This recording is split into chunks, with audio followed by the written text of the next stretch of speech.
What's good, guys? Welcome back to my channel. If you're new here, hi, I'm Sierra, and I'm just like really excited to be back and do a Q&A. And I asked you guys on my story a few days ago, what are some questions? Let's check in, let's sit down, let's vibe, let's get into the tea, girl.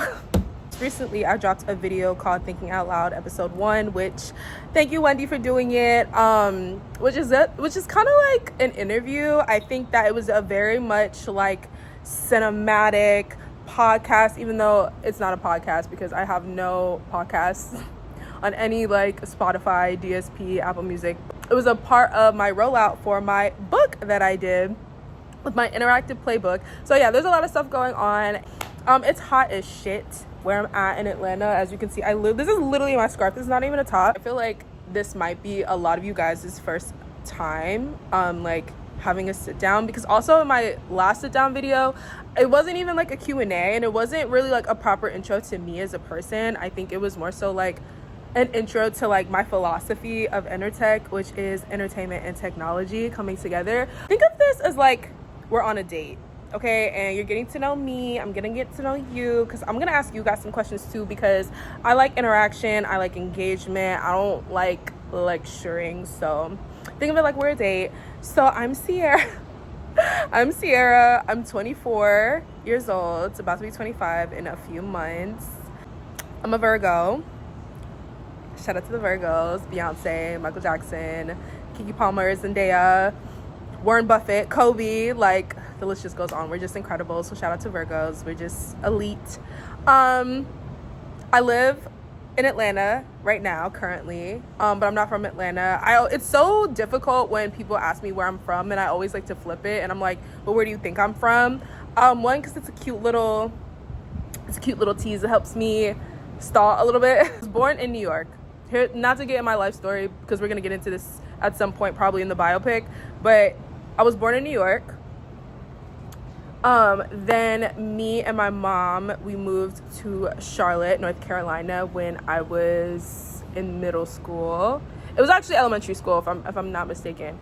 I was raised in Charlotte literally from like 9, 10 to like 17. And then I left. I went to school. I went to school in Maryland for a year. I hated that, so I left, and then I moved to LA, and that's where I went to school. I got my degree at LA Film School for entertainment business. And then after LA, I moved back to Maryland because of COVID. And then after that, for a little bit, I moved here to Atlanta for my career. The other question that people always ask, especially a lot of my peers, is what the fuck do you do? Like Gen Z exec. So this is just a little backstory. But my parents were executives in the music business. Meditation, and a lot of self-empowerment by saying I can do it. I can do all things through God, and I know. So having executive parents, I have always like known that I would have some type of entertainment business influence with what I do. So when people say, what do you do? I've always like struggled, so that's kind of how I got my brand name, like Gen Z exec, because growing up, like I was always in these rooms, I was always the baby, I was always the youngest in the room, I was always the one like asking questions. I'm like eyeing this wasp right now, and it's like crazy. So yeah, like Gen Z exec, although it's my at, and it's like, oh, she's an exec who's Gen Z, which we're gonna clock that T in a second. But yeah, like it actually stems from like my being a legacy. And I think, we say nepo baby, but I like to say I'm a legacy, and I feel like there's a difference because I bust my ass, okay? I work hard. And so if anything, I'm a legacy because I'm leveraging the wisdom of my parents and the people that have come before me. And yeah, but here's the tea I wanted to talk about Gen Z exec really quick before we get to fully in this Q&A. It's like a lot of people that are in executive positions, not to say that there aren't Gen Z people who work at these places, because they do, but they're like in junior roles, but doing most of the work. Clock it. Clock that T. Clock that T. And like they're just in junior positions, they're assistants, they are PAs, like they're not really given they're not really given the title that reflects the actual work that they put in, which is like crazy. I think we're gonna start seeing a resurgence of a lot of young executives creating their own companies, because working for someone else, you're going to be extremely lowballed, underpaid, underappreciated, and plus you're not going to be able to utilize your like skill set the way that you really want, because other people are just going to want to exploit that. Not everyone, because that's not necessarily true, but a lot of them do. So yeah, like Gen Z exec for me is also kind of like reclaiming my power and acknowledging like I'm 24 and I'm an executive. Like, I'm not a little ass girl. Like, I'm very astute and I'm actually very aware of the business framework that I'm in. And I just want to leave y'all with a quote before we get into this Q&A. You know, one of my parents, I forgot who it was. I think it was my dad. And he was like, there's a difference between the entertainment business and the business of entertainment. Which one are you in? What? So yeah. Let's get into the Q&A. I asked you guys, ask me some questions, and we're gonna get into it. So this question is, what video games inspired you to create your own? So for some background context, earlier this year, I actually collaborated with Adobe to create my own video game experiment to showcase their AI Firefly tool, but I also created my own 3D virtual world scavenger hunt so people could see the things that I created on Adobe, but then unlock this like secret portal password. And it was all a part of my rollout for my book. And so those who got access to the portal basically were able to see like the announcement that I was dropping this book. What video games inspired you to create your own? Oh my god. Okay, so I grew up playing The Sims. So I was always playing The Sims growing up. The cheat codes, motherload, the custom mods, hair down, editing the little episodes with the voiceovers, like the little sim. Okay, so The Sims were absolutely like the biggest inspiration. What other ones too? I don't know if you remember this, but maybe some of my girls, maybe the girls, but there was this website called Girls Go Games, and it was literally just games for girls on the internet growing up. And I used to be on that site all the time, especially in school when we were in computer class. And there was this one game, and it was like this kissing game. And it was like strategy, like you had to wait for the boss to turn around to like kiss like your coworker. And it was just like you had to be observant of your surroundings in that game. And so I think I also took inspiration from that game for my video game too, of just using that for my scavenger and being aware of your surroundings and having to like use that in the video game. So I think a combination of The Sims and the Girl Go Games kissing game, that's how I was inspired to create my own video game. The next question I got was, how do you see the role of recording production studios changing in the next 5 years? Oh, this is such a good question. I think recording and production studios, I think there's going to be like a dual advancement, like on two sides of the coin. I see, and it just came to me too. So it may not be accurate, but based off my analysis and my studies and stuff, this is just kind of how I see it. So maybe in 5 years, we can come back to this video and see if I was accurate. I see the first way of recording and production studios changing is just it becoming a lot more democratized, basically having your own studio in the hand of your phone, which we actually, I feel like, already have that with a platform like BandLab, which I reference in my book. But BandLab literally has everything, and if you're someone that is trying to do everything yourself, it's literally a one-stop shop, literally recording, editing, distro, mixing, engineering, sharing, recording, AI vocals, I think they have now, sound effects, FX, all types of stuff. It's crazy. So I think that would be a lot more from like the DIY standpoint. I think with actual recording studios, like those actual buildings, like the real estate of a studio, where it's like all types of recording, but then also, and this is just my theory, and I might sound very futuristic right now, but I think in 5 years, we're going to be in 2029, so it may not be that futuristic at that point, but I see them as like audio studios where they're based, or like audio inventory. AI, no, but seriously, where it's like you go and you can record music, but you can also record like vocals for like animation. At that point, I think virtual influencers will be a thing. So like major influencer production, like any type of audio. It could be for sound effects, it could be for music design, sound design. Like I feel like it would just be all types of audio inventory. It's my theory. That's what I see of the roles of recording and production studios changing in the next 5 years.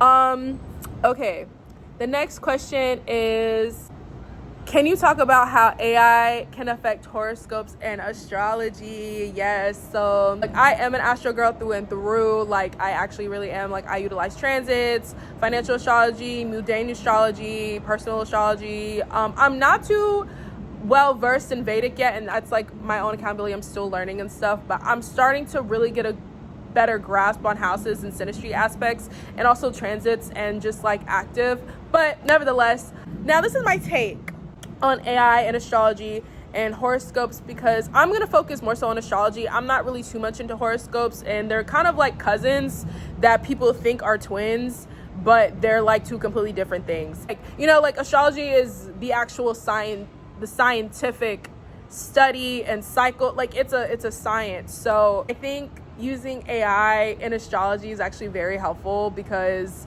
it just depends on how you use AI with astrology. Honestly, like, you know, it depends on how you prompt, aka like how you talk to the AI. So if I'm like, yo, like I need you to act like a professional astrologer, make sure you cite your resources when you answer my questions. So I'm telling it to go to the resource and go to the source so I can fact check. At the end of the day, like, using astrology to help you understand the energy around you is so important. And sometimes people don't have the capacity to read a lot of the articles or frameworks that are on the internet about astrology. So I think AI can help people understand astrology a lot easier. You can ask for analogies. So like the complexity, because astrology is very complex, especially like I've been studying astrology for like in a real way for 7 years now.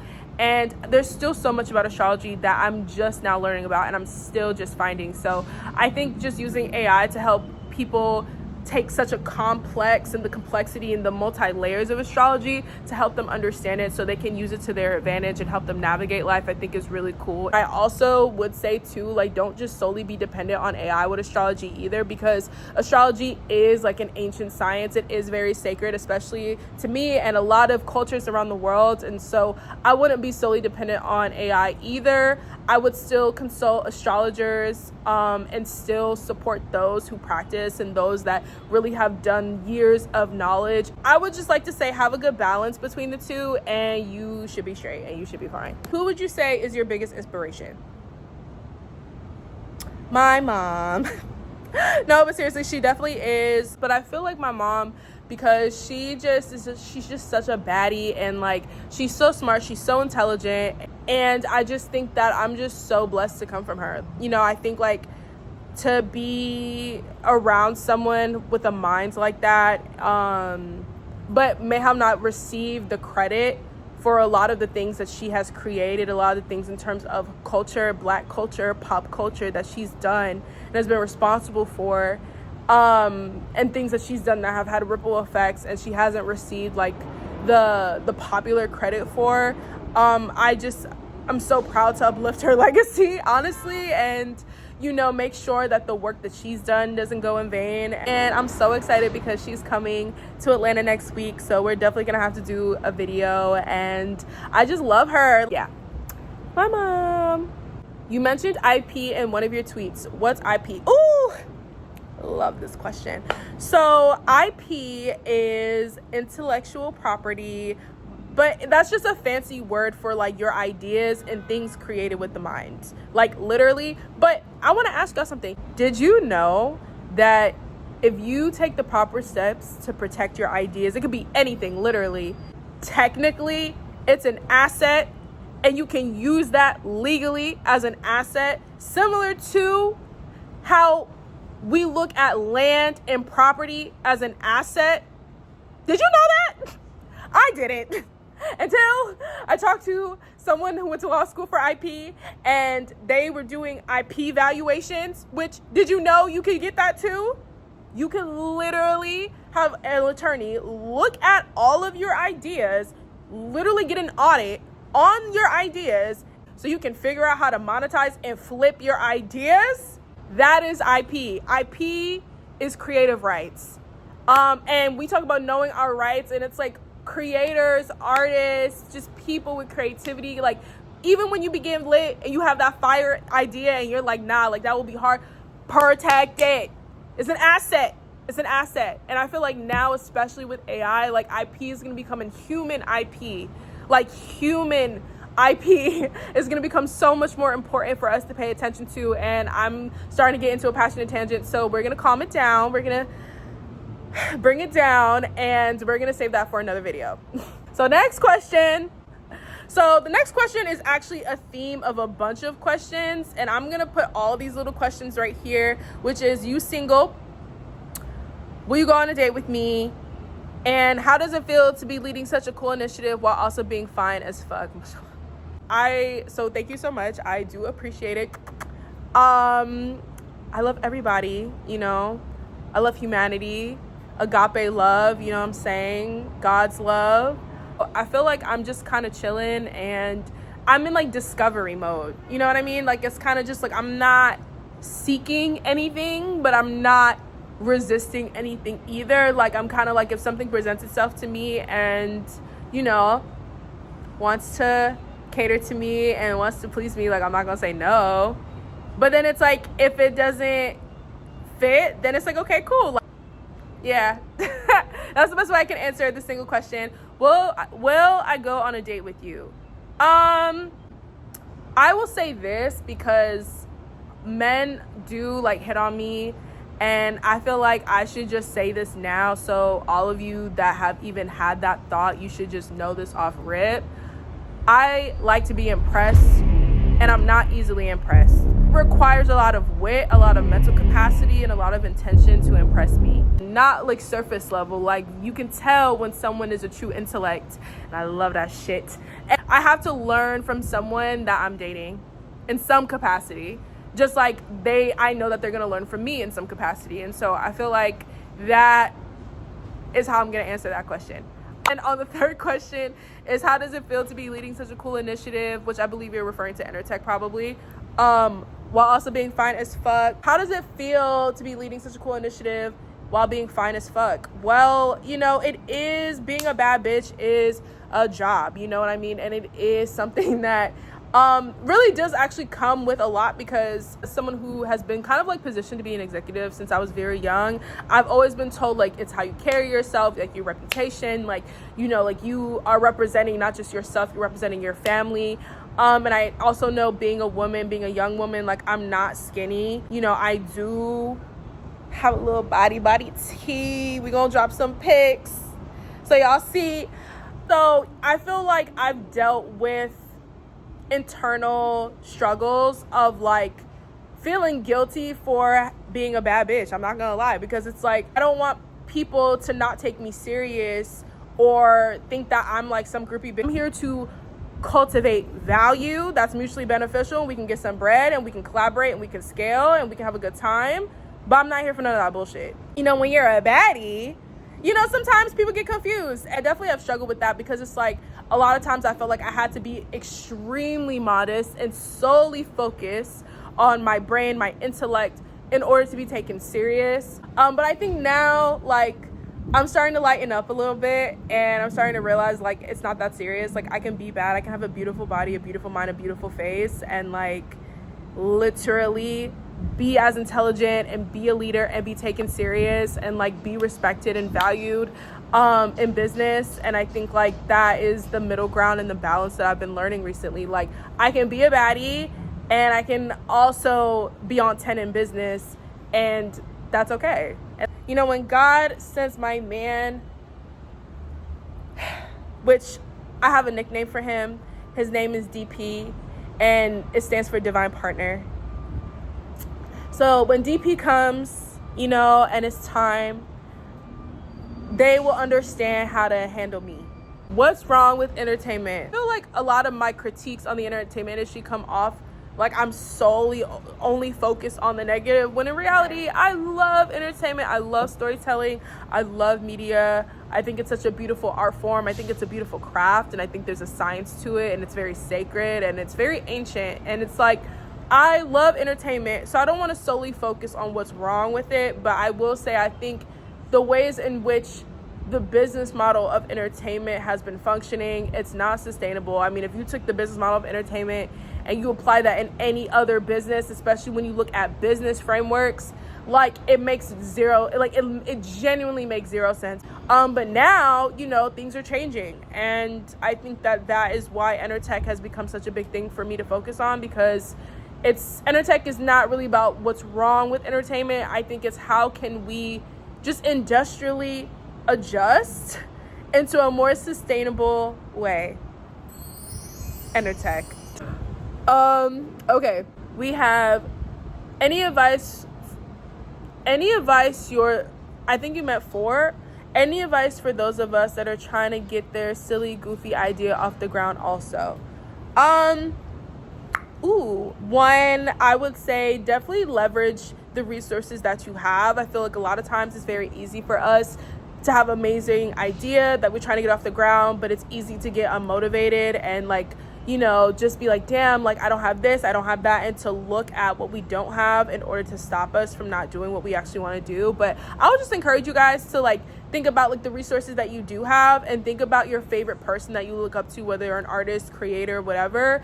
Like before they had the money, they still had to figure it out, and when they were probably coming up, they probably had less resources than we do now. So just leverage the resources, use the internet, use ChatGPT, like ask questions.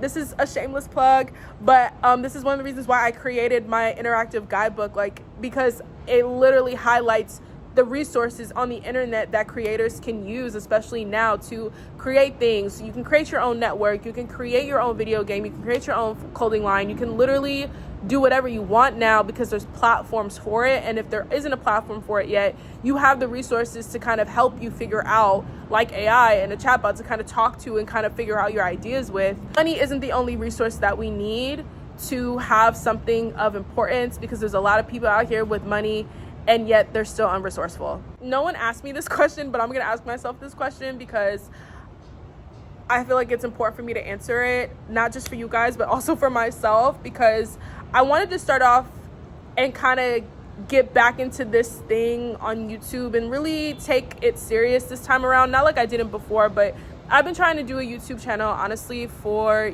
years. And I feel like I've struggled a lot with my fear of being seen. And every time I would make a video, it'd be like this, oh, I'm going to do it again this time, I promise.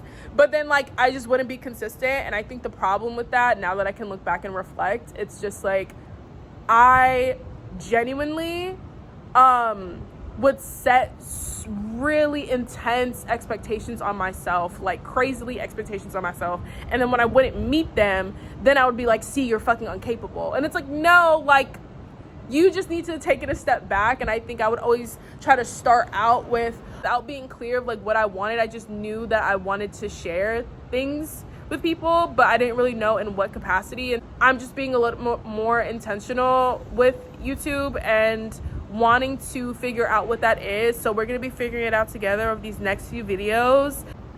I struggled before because having like executive parents and things like that, like it was very normal for me. And it was also like, well, who would want to see that? You know, like who would want to see, you know, the struggles of the behind the scenes life, you know? But it's like, no, like actually there are a lot of people who would want to see that and would want to relate, because they want to have their own stories that they want to tell, and they may want to know like what it really takes to do it. And as someone who is just a girl with a dream, honestly, I'm just a girl with a dream and just figuring it out as I go. Like I think it's important to share what I'm learning around the way, because I know I'm not the only girl with a dream, the only person out here with a dream and that wants to do something. And so why not just share all the different things that I'm gaining from this experience?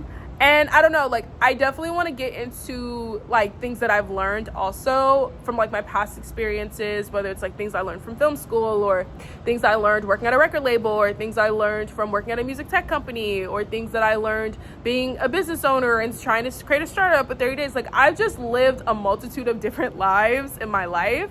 I think as I'm experiencing all these different things, I should also share that with you all. And that's really like my goal, is just to like grow together. And why not? Because the world out here is crazy. And I feel like a lot of these things and a lot of the knowledge that I have wouldn't be knowledge if I didn't share it. If I just kept it to myself, it would just be me overthinking. So that's it. I'm very excited. Thank you so much. If you like this video, please give it a thumbs up. If you have any ideas or questions, just like leave something below. Also introduce yourself. I'm going to respond. So like, I think it would be really cool just to know like who's watching me and like you as a person, because I know like a lot of times with on YouTube it's like we see views and we see comments and it's like, oh, like the algorithm because of engagement, but it's like I want to bring a sense of humanity back, I guess, and just like, it looks like I have no shirt on but like a sense of humanity back in terms of like, no, you're a human being and I want to know like who's watching me.